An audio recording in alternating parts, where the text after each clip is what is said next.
দিনের বাছাই করা সংবাদ এবং এর পর্যালোচনা নিয়ে সংবাদ সম্প্রসারণে অতিথি হিসেবে অনলাইনের মাধ্যমে আমাদের সাথে দুজন সিনিয়র সাংবাদিক যুক্ত আছেন জনাব মাসুদ কামাল এবং জনাব আশরাফ কায়সার। আপনাদের দুজনকেই স্বাগত জানাচ্ছি। খুব স্বাভাবিকভাবেই কিছুক্ষণ আগ পর্যন্ত নিশ্চয়ই আপনারাও ডক্টর মোহাম্মদ ইউনূসের জাতির উদ্দেশ্যে দেওয়া ভাষণ শুনছিলেন।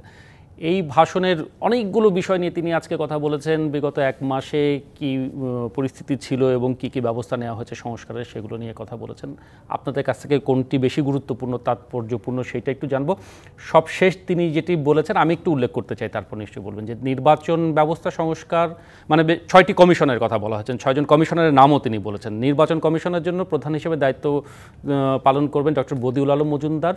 পুলিশ প্রশাসন সংস্কার কমিশনের প্রধান হিসেবে কাজ করবেন সরফরাজ চৌধুরী। বিচার বিভাগ সংস্কার কমিশনের প্রধান হিসেবে দায়িত্ব পালন করবেন বিচারপতি শাহ আবু নাঈম মমিনুর রহমান। দুর্নীতি দমন সংস্কারের জন্য একটি কমিশন করা হবে, সেখানে প্রধান হিসেবে দায়িত্ব পালন করবেন ডক্টর ইফতেখারুজ্জামান। এবং জনপ্রশাসন সংস্কারের কমিশনের প্রধান হিসেবে আছেন আব্দুল মুঈদ চৌধুরী এবং সংবিধান সংস্কার কমিশনের প্রধান হিসেবে ডক্টর স্বাধীন মালিকের নাম তিনি বলেছেন। আমি শুরুতে মাসুদ কামাল আপনার কাছে আসি। আরও অনেকগুলো বিষয় আছে, সব মিলে আপনার কাছে গুরুত্বপূর্ণ কিংবা বেশি তাৎপর্যপূর্ণ কোনটি মনে হয়েছে? বেশি তাৎপর্যপূর্ণ আপনি যেটা বললেন ওটাই। আসলে তো এই সরকার ক্ষমতায় যাওয়ার পর থেকে তাদের কাছ থেকে তো আসলে প্রত্যাশা ছিল একটাই, যখন এই আন্দোলনটা হয়, ছাত্ররা যখন আন্দোলন করে, তখনও তাদের কিন্তু এক দফা দাবির মধ্যে এটাই যে ফ্যাসিবাদ যেন আবার দ্বিতীয়বার এখানে না আসতে পারে, এবং ফ্যাসিবাদী শাসন দ্বিতীয়বার এখানে আসার ক্ষেত্রে প্রধান যে কাজটা, আসতে না দেওয়ার ক্ষেত্রে প্রধান যে কাজটা, সেটা হলো সকল ব্যবস্থা একটু সংস্কার করা এবং এমন একটা সিস্টেম ক্রিয়েট করা যে সিস্টেমটা থাকলে পর কেউ চাইলেও যেন নিজেকে স্বৈরাচারী হিসাবে প্রতিষ্ঠিত করতে না পারে। এবং সেটার মূল জিনিসটা হলো বিভিন্ন জায়গায়, বিভিন্ন ক্ষেত্রে, প্রশাসনিক ক্ষেত্রে, বিচার বিভাগে অথবা নির্বাচন ব্যবস্থায়, সব জায়গায় একটা সংস্কার করা। এবং এই সংস্কারের দাবিটা, প্রত্যাশাটা সবার মধ্যে ছিল, আমার মধ্যেও ছিল। গত এক মাস ধরে আমি বারবারই এই কথাটি বলছিলাম। আমি বলছিলাম না যে কালকে সংস্কার করতে, আমি বারবার যেটা বলছিলাম সেটা হলো সংস্কারের প্রক্রিয়াটা শুরু করেন। এক মাসে হয়নি, কিন্তু এক মাসের মাথায় এসে আজকের ভাষণে উনি যে সংস্কার, যে কথাটা কমিশনের কথা গঠন করার কথা বললেন, এটাকে আমি সেই প্রক্রিয়ার শুরু হিসেবে বিবেচনা করি। এবং সেই বিবেচনায় যে সমস্ত লোকদেরকে কমিশনের প্রধান হিসেবে নাম ঘোষণা করেছেন, ওদের মধ্যে অধিকাংশই আমার কাছে খুবই ক্যাপাবল লোক বলে মনে হয়েছে। খুবই ক্যাপাবল। দুই একজনের ব্যাপারে আমার, দুইজন ব্যাপারে আমি চিনতাম না, যেটা আমি আমার নিজের অজ্ঞতা স্বীকার করছি। শাহনেওয়াজ চৌধুরীকে আমি, সরফরাজ চৌধুরী, পুলিশ প্রশাসন সংস্কার কমিশনের কাজ করেন, ওনার সম্বন্ধে আমার কোনো ধারণা নাই। তো আমি পরে দুইজনের সঙ্গে খবর নিয়ে জানলাম উনি নাকি একসময় স্বরাষ্ট্র সচিব ছিলেন, এটা শুনেছি। এবং উনি অনেক আগে স্বরাষ্ট্র সচিব ছিলেন, মানে মোটামুটি উনি একজন বয়স্ক লোক, বয়োবৃদ্ধ বলা যায় ওনাকে। তো সেটা একটা ব্যাপার। আব্দুল মুঈদ চৌধুরীকেও আমি চিনি, অনেকদিন আগে থেকে চিনি। উনিও বেশ বয়স্ক লোক, বাট উনি সৎ লোক, খুবই সৎ লোক হিসেবে ওনাকে আমি চিনি। বাট উনি যথেষ্ট বয়স্ক লোক। দেখেন, বয়স কিন্তু একটা বড় ভিলেন সব কাজে। বয়সকে আপনি কিন্তু, আপনার বয়স আপনি যখন বাড়তে থাকবে, এক পর্যায়ে যে আপনি বিরক্ত হবেন, দুঃখিত হবেন, কিন্তু আপনি এটাকে উপেক্ষা করতে পারবেন না। বয়সের কারণে কিন্তু জো বাইডেন ইলেকশনে করতে পারলেন না, মাথায় রাখবেন। কিন্তু ওনার তো সব যোগ্যতাই ছিল, তাহলে একটা যোগ্যতা ছিল বয়স। কারণ বয়স মানুষকে চিন্তার গতিকে স্থির করে দেয়, স্থবির করে দেয়। মানে এই সরকারে তো মানে সব বয়সী, প্রধান উপদেষ্টা থেকে শুরু করে একদম নবীন উপদেষ্টাদের সব বয়সীদের একটি সংমিশ্রণ দেখছি। আমি একটু থামাচ্ছি এই জন্য, কারণ আমাদের যেহেতু একটু দেরিতে শুরু হয়েছে এই ভাষণের জন্য, আমি আশরাফ কায়সারের একটু মতামত নিয়ে আমরা বিরতি নিয়ে আরও দীর্ঘ আলোচনা করবো। আশরাফ কায়সার, আপনিও মনে করেন কিনা বয়স কোনো বাধা হবে কিনা এই সংস্কার কর্মসূচিতে যাদের নাম ঘোষণা করা হয়েছে? কারণ প্রধান উপদেষ্টা বলেছেন যে সর্বজন গৃহীত সম্মানিত ব্যক্তিদের প্রতি তিনি এক ধরনের পক্ষপাত দেখিয়েছেন তার এই নির্বাচনের ক্ষেত্রে। আশরাফ কায়সার, দেখুন, আমি বয়সের ব্যাপারটা শুধু আজকে তার ভাষণ এবং কমিশন গঠন থেকে সমালোচনা করছি তা না। উপদেষ্টা পরিষদ যখন গঠন করা হয়, আমাদের আন্দোলন হয়েছে রাস্তায়, ছাত্র জনতা করেছেন, এবং উপদেষ্টা পরিষদের নামগুলো হৃদয় থেকে না এসে মাথা থেকে এসেছে। 93 সাল, 91 সাল, 2001 সাল, ওইসব সময়ে এমনকি বেগম খালেদা জিয়ার প্রণীত উপদেষ্টা পরিষদের নাম, যার মধ্যে অনেকেই মৃত বা আহত বা বয়োবৃদ্ধ হওয়ার কারণে চলার উপযোগী না, সেই সব নাম দিয়ে আমাদের উপদেষ্টা পরিষদ গঠন করা হয়েছে। আন্দোলনটি হয়েছে রাস্তায়, বিপ্লবটি ঘটেছে হৃদয়ে, আর উপদেষ্টাদের নাম এসেছে কে কাকে চিনি, কার কে ক্লাসমেট, কে কার বন্ধু, এবং তার বয়সটি বিবেচনা না করে উনি ৭৮ কিনা ৮৪, নাকি উনি ৮০ ৮২। দেখুন, আমি একটা কথা বলি, বর্তমান সময়ের যে চ্যালেঞ্জ, সেটি আপনার সংবিধান সংশোধন বলেন, নির্বাচন বলেন, মিডিয়া বলেন, আপনার চ্যালেঞ্জগুলো সাম্প্রতিক, এবং এটার অনেক এলিমেন্ট আছে ২০ বছর আগে ছিল না, ১৫ বছর আগে ছিল না, এবং ৪০ বছর আগে তো ছিলই না।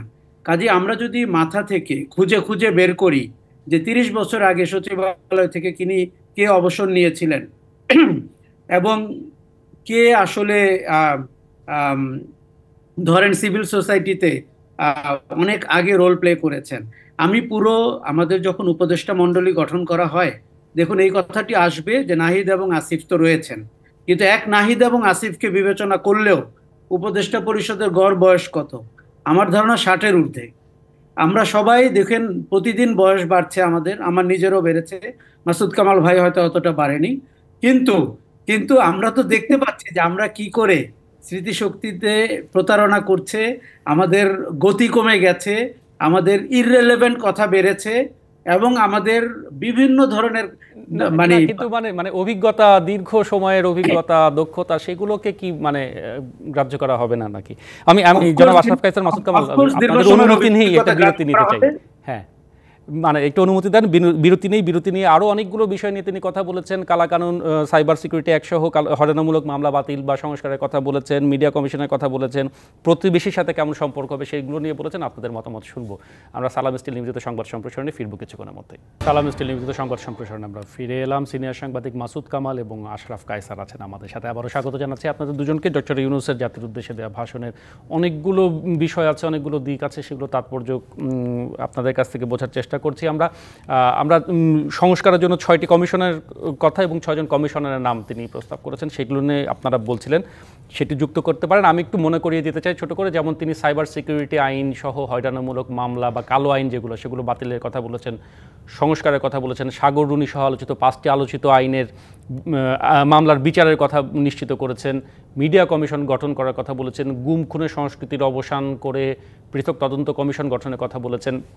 তিনি সেই সাথে এটিও বলেছেন যে আইন যেন নিজের হাতে কেউ তুলে না নেয়, নিলে তার বিরুদ্ধে কঠোর ব্যবস্থা নেওয়া হবে।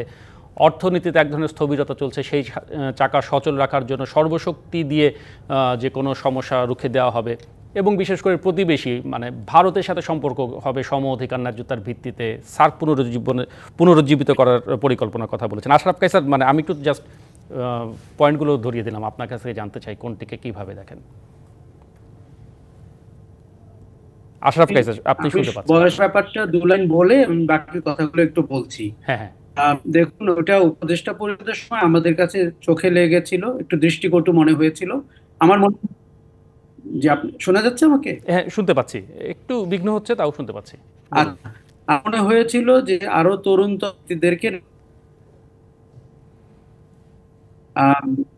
তরুণদেরকে কমিশনে নেওয়ার সুযোগ ছিল, এবং নিলে হয়তো কাজের গতি বাড়তো।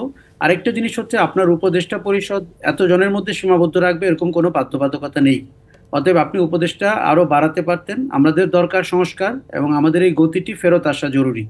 কাজেই আজকে উনি যেটি বলেছেন সেটি আমি সাধুবাদ জানাই। এটি দেরিতে হলেও ১ মাস দেরি হয়েছে, কিন্তু এটি আমাদেরকে অনেক দূর এগিয়ে নিবে, এটি আমরা মনে করি। এবং কমিশনে অনেক ব্যক্তিবর্গ রয়েছেন, অনেক বরেণ্য ব্যক্তিবর্গ রয়েছেন, স্বাধীন মালিক, বদিউল আলম মজুমদার এবং ইফতেখারুজ্জামানের মতো ব্যক্তি রয়েছেন, যারা দীর্ঘদিন এই বিষয়গুলো নিয়ে করেছেন, মতামত প্রকাশ করেছেন, এবং তাদের গভীর পর্যবেক্ষণ রয়েছে সমস্যাটি কোথায় এবং সেটি সমাধান করা যায়।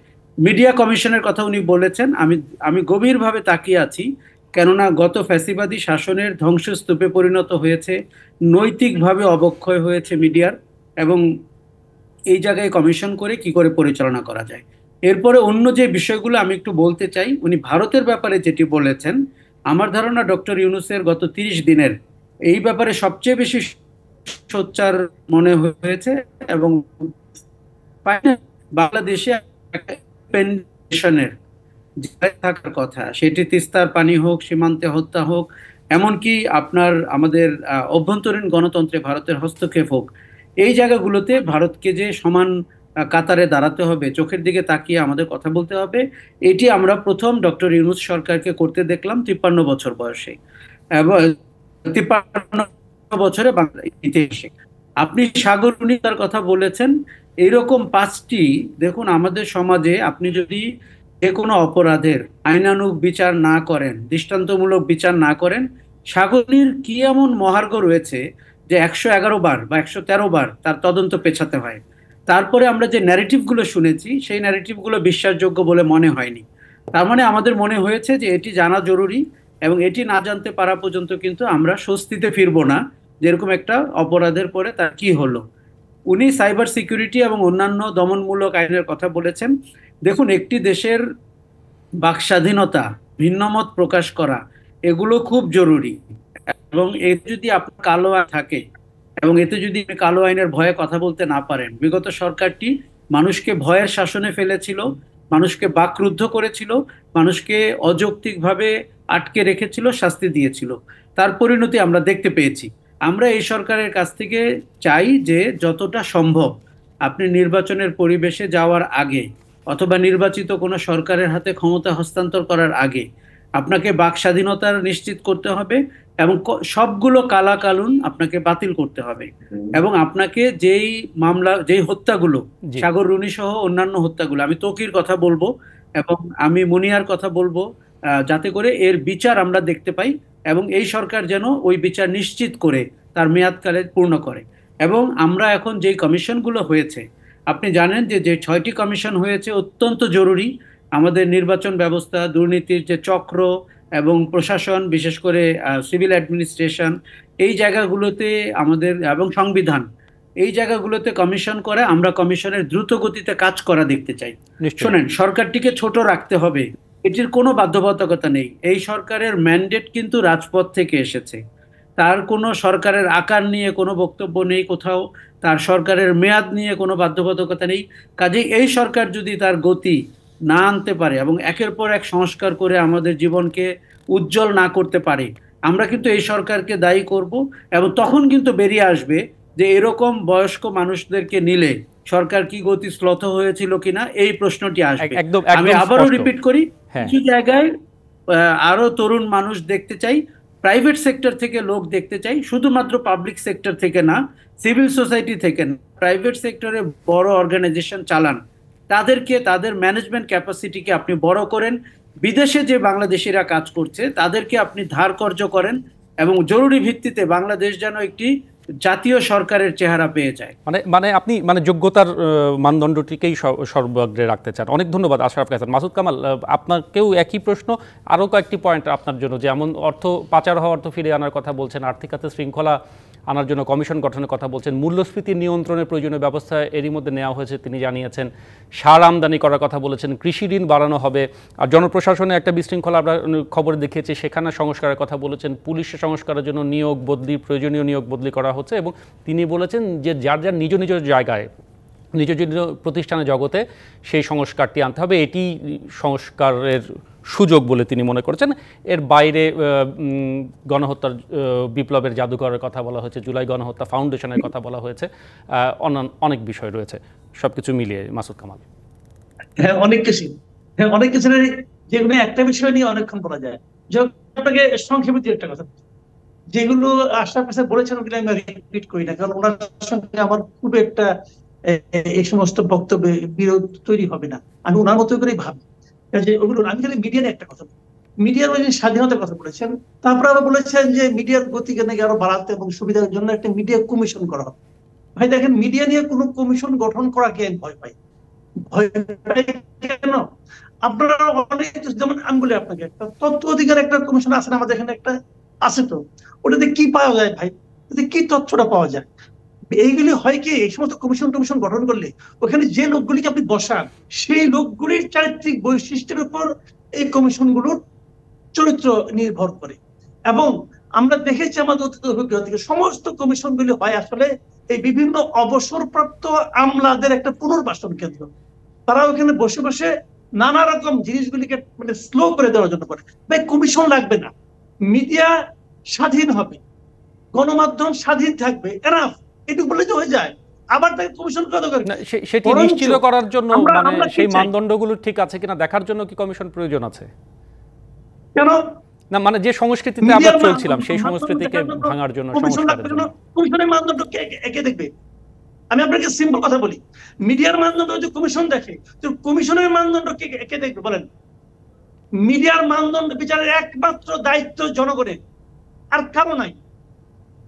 মিডিয়া তো সরকারের সমালোচনা করবে, তো সরকার যদি মিডিয়াকে মানদণ্ড বিচার করতে চায় তো সরকার বলবে আমার সমালোচনা করলে মিডিয়া ভালো না, এটা তো বলবে। স্পষ্ট। জি, মিডিয়ার মানদণ্ড বিচারের একমাত্র দায়িত্ব হলো জনগণের, আর কারো নাই। এই সমস্ত ফালতু আলাপের কোনো লাভ নেই। কাজেই এটা, আর 2 নম্বর হলো সাগররুনিতে মামলাটা, এটা আমরা কিন্তু এখন এটার বিচার কি হবে জানি না। আমার খালি জানার আগ্রহ, কার কারণে এতবার পেছালো তদন্ত, তাকে আইডেন্টিফাই করতে হবে, এবং তাকে হত্যা যে করছে দায়ী যে, তাকে তো আপনি বিচার করবেনই, কিন্তু যার কারণে এটা পেছালো তাকে আগে সাজার আওতায় আনতে হবে। এবং সমস্তগুলি মামলা, যে মামলাগুলির কথা বলা হলো, যেগুলো এরকম ভাবে ঝুলে আছে, যার যার কারণে আটকে ছিল, তাদেরকে বিচারের আওতায় আনতে হবে। এটা হলো সবচেয়ে জরুরি বিষয়। কাজে এটা যদি আপনি না করতে পারেন তাহলে কিন্তু হবে না। আরেকটা জিনিস আমি বলি, তো অনেক প্রসঙ্গ তো বলা শেষ করা যাবে না। জি, দ্রব্যমূল্য ভাই পারেন নাই, এটা হয়তো আলাপ করে লাভ নাই, পারেন নাই আপনি, এবং পারবেন যে তেমন কোনো নমুনাও দেখাতে পারেন নাই, এটা রিয়েলিটি। পুলিশ বিভাগ পারেন নাই, কারণ পুলিশের মধ্যে সে আস্থায় আপনি তৈরি করতে পারেন নাই। কেন পারেন নাই আপনারা বসে উদ্ধার করেন। আমাদের বললে আমরা অনেকে অনেক কথা বলবো, পরে বলবে যে বেয়াদব, উল্টাপাল্টা কথা বলে, মুরব্বীদেরকে মানে না, এটা বলবেন। আর প্রশাসন সম্পর্কে আমার বক্তব্যটা বলে আমি শেষ করি। দেখেন, এই যে প্রশাসনের মাথায় যারা সচিব বসে আছে, বাংলাদেশে মোরালেস মনে হয় 85 অথবা 90 এরকম সচিব আছে। আপনি আমাকে বলেন, এই সচিবদের মধ্যে একজন সচিবের নাম আপনি বলতে পারবেন যিনি এই আন্দোলনে জনগণের পক্ষে ছিল? একজন পারবেন না। অথচ এই সচিবরা আন্দোলনের মাধ্যমে যে সরকার গড়ে উঠেছে সেই সরকারকে পরিচালনা করছে। তো তারা কি মনোজগতে এই আন্দোলনের মাধ্যমে প্রাপ্ত সরকারের সঙ্গে আছে? নেই তো রে ভাই। একদম স্পষ্ট, একদম আমি স্পষ্ট মনে জনাব করি মাসুদ কামাল আপনার আজকে যে বক্তব্য। প্রশাসনের যে অস্থিরতা, এর পেছনে দায়ী ওই লোকগুলি, যে লোকগুলি আন্দোলনকে সাপোর্ট কখনোই মনে মনে করে নাই। জি, তারা কি করতেছে? একদম স্পষ্ট। ধন্যবাদ আপনাদের দুজনকে। আমাদের বিরতির সময় হলো, বিরতির পরে ফিরে এসে আমরা সালাম স্টিল নিবেদিত সংবাদ সম্প্রসারণে বাকি বিষয় নিয়ে আলোচনা করার চেষ্টা করব, সাথেই থাকুন। সংবাদ সম্প্রসারণে ফিরলাম, নিবেদন করছে সালাম স্টিল। সিনিয়র দুজন সাংবাদিক মাসুদ কামাল এবং আশরাফ কায়সার আছেন আমাদের সাথে। আলোচনা একদম শেষ দিকে, খুব বেশি সময় নেই। একটি রাজনৈতিক বিষয় নিয়ে আপনাদের মতামত শুনবো। শিরোনাম ছিল এরকম যে ভোটাধিকারের মাধ্যমে জনগণের সরকার প্রতিষ্ঠায় বিএনপির লক্ষ্য, পাশাপাশি অর্থনৈতিক মুক্তি নিশ্চিতের জন্য তারেক রহমান তাগিদ দিয়েছেন। বিএনপির রাজনীতি আসলে এখন কোন পথে কিভাবে যাচ্ছে, সেটিকে কিভাবে দেখছেন, সেটি একটু দুজনের কাছ থেকে সংক্ষেপে জানবো। মাসুদ কামাল, শুরুতে আপনার কাছে আসি। বিএনপি রাজনীতি আমি ইদানিং যা দেখতেছি, আমার কাছে মনে হচ্ছে বিএনপি নতুন কিছু করার চেষ্টা করতেছে, এবং আমি বিএনপি রাজনীতিকে ইতিবাচক হিসেবে দেখি। আমি চাই যে প্রত্যেকটা রাজনৈতিক দলই এরকম ইতিবাচক পদক্ষেপ নিক। কারণ আমি দেখলাম এখানে তারা এই একটা যে মিটিংটা হলো, সেখানে একটা নতুন কতগুলি দফা দিয়েছে, এবং সেখানে বলেছে যে মানে শহীদদের ছাড়া আর কারো প্ল্যাকার্ডে কারো ছবি অথবা নাম দেওয়া যাবে না। মানে আমার কাছে ইউনিক লাগছে কতগুলি বিষয়। বিএনপি রাজনীতিকে আমার ভালো মনে হচ্ছে, চাঁদাবাজি থামানো, তারা যে সমস্ত কাজকর্ম করছে ভালো। কিন্তু দুর্ভাগ্য হচ্ছে দুটা, একটা হলো আমার মনে হচ্ছে তৃণমূল পর্যায়ে বিএনপি নিয়ন্ত্রণ নাই, আর 2 নম্বর হলো দলের প্রধান তারেক রহমান সাহেব দেশে আসে না কেন ভাই? দেশে আসে না কেন? এখন তাকে মেরে ফেলানোর কোনো ভয় নাই, দেশে আসে না কেন? এখন উনি যদি একদিনও জেল খাটতে না চান, জেলে ঢুকতেই না চান, তাহলে জনগণের রাজনীতি কেমন করে করবেন? এইটা পাই আমার খুব পছন্দ না, এটা হইতে পারে না। ওনার এখন দেশে আসা ফরজ, যতদিন উনি দেরি করবেন না, আমি মনে করবো উনি ততটাই জনগণের রাজনৈতিক দলের নেতা হিসেবে অযোগ্য, এটা আমি মনে করি। ওনার দেশে আসতে হবে, এবং ওনারা যেভাবে এখন দলকে মানে চাঁদাবাজি থামানোর জন্য যার বিরুদ্ধে অভিযোগ করছে তাকে আপনার তার বিরুদ্ধে অ্যাকশন নেওয়ার জন্য কাজ করছেন, এগুলো আমি খুব ইতিবাচক মনে করি, এবং আমি মনে করি সব দলেরই এরকম ব্যবস্থা নেওয়া উচিত। একদম স্পষ্ট। ধন্যবাদ অনেক মাসুদ কামাল। আশরাফ কায়সার, আপনার মতামত জানবো। দেখুন, বিএনপি 5ই অগস্টের পরে যে সময়টা পেয়েছে, এটি তাদের যে কষ্টের ভেতর দিয়ে তারা গেছে, আমার মনে হয় বিএনপি উপলব্ধি করে এমন রাজনীতিক করবেন, সাংগঠনিক সংস্কার করবেন, এবং এমন রাজনীতি জনগণের সামনে হাজির করবেন যাতে যেই দিনই ভোটটি হোক, সেটি 2 বছর পরে হোক, 3 বছর পরে হোক, বাংলাদেশে বিএনপির যেন সেই রকম অবারিত স্বাগত সিচুয়েশন তারা তৈরি করতে পারেন। এখন আমরা যে পথে ঘাটে চাঁদাবাজির পুনঃস্থাপন দেখছি এবং বিভিন্ন ব্যক্তিগত আক্রোশ শুনছি, তার বিপরীতে তাদের কিছু কর্মকাণ্ড কিন্তু আমাদের করেছে, বিশেষ করে শোকজ করা, বিশেষ করে নেতৃত্বের বন্দনা না করা, কিন্তু এগুলো কিন্তু সাময়িক। আপনি দেখেছেন যে একটি দলের প্রধান নেতা জনগণের উদ্দেশ্যে ফ্লাইং কিস দিচ্ছেন, এখন তার ফ্লাইং কিস গ্রহণ করা উচিত হবে কিনা আমি খুব একটা নিশ্চিত না। সেরকম তারেক রহমান অনেক কথা বলছেন, আমরা তাদেরকে এইসব কথা একটি শপথের ভেতরে আনতে চাই এবং এই কথা যেন তিনি আজকে বলে আগামী 10 বছর পালন করবেন, 20 বছর পালন করবেন, এমন একটা গ্যারান্টি চাই। বিএনপিকে বুঝতে হবে জনগণের সাথে রাজনৈতিক দলের বিশ্বাসের সম্পর্ক ভেঙে গেছে। শুধুমাত্র ফ্যাসিবাদী সরকারের সাথে ভেঙেছে তা কিন্তু না, এটি প্রচলিত রাজনৈতিক ধারার সব দলের সাথে বিশ্বাসের সম্পর্ক নষ্ট হয়ে গেছে। বিএনপিকে সেই বিশ্বাসের সম্পর্ক তৈরি করতে হবে। আরেকটা জিনিস হচ্ছে বিএনপির প্রধানমন্ত্রী পরিষ্কার করতে হবে, এটি যদি হয় তাকে বুঝতে হবে, এটি যদি ভিন্ন কেউ হয় তাকে প্রতিস্থাপন করতে হবে এবং সামনে তুলে ধরতে হবে। আপনি জানেন 2018 নির্বাচনে এই প্রশ্নে বিদেশিরা কিন্তু পিছিয়ে হটে গেছিল, এমনকি কারচুপি নির্বাচন দেখেও কিছু বলেনি। বিএনপির জন্য তাদের রাজনীতির মানে অবারিত সুযোগ তৈরি হয়েছে পুনরুজ্জীবিত হওয়ার, কিন্তু সেটি যেন সৎভাবে সাহসের সাথে ভবিষ্যৎ বিবেচনা করে। অনেক অনেক ধন্যবাদ আশরাফ কায়েসার, ধন্যবাদ মাসুদ কামাল, দুজনকে ধন্যবাদ জানাতে চাই যারা এতক্ষণ আমাদের সাথে ছিলেন। এই ছিল আমাদের আজকের সালাম স্টিল নিবেদিত সংবাদ সম্প্রসারণে। থাকুন ডিবিসি নিউজ।